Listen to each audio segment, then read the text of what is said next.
Ce matin, Cyril m'appelle au Talkie pour venir faire le puçage de tous nos bébés et en même temps, on va en profiter pour faire un prélèvement de plumes pour pouvoir les sexer. C'est important de connaître le sexe de nos animaux, surtout quand on veut faire de la reproduction et créer des couples.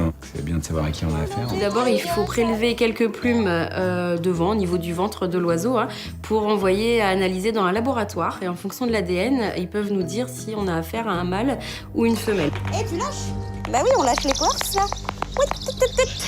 Donc il faut que j'attrape bébé Arfan et que je le maintienne bien fermement pour que déjà il ne trappe pas Cyril lui avec ses pattes et puis que Cyril soit à l'aise pour faire justement toutes les manips.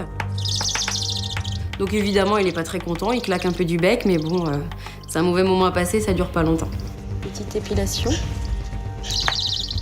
Ça fait pas mal. Attends, c'est comme quand on va se faire épiler. Quand on enlève une petite plume, c'est comme si on enlevait un poil. Donc ça picote un peu, quoi. Donc voilà, on va aussi prélever des plumes sur les chouettes effraies avec Cyril.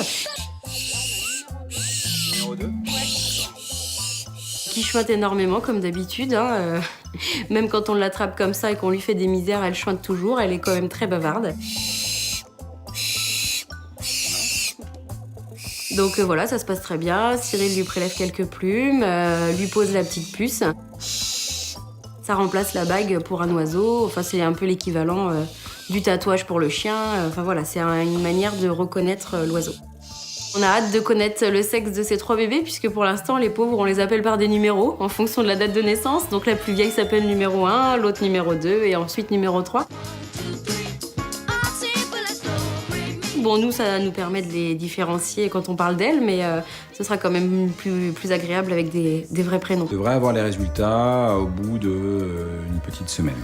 Donc là, je pense que si jamais on nous annonce que Perla est un mâle, ça va faire bizarre aussi. Donc ça va être très très dur de dire il, ou lui trouver un autre prénom, enfin ça va être vraiment bizarre. Donc bon, affaire à suivre.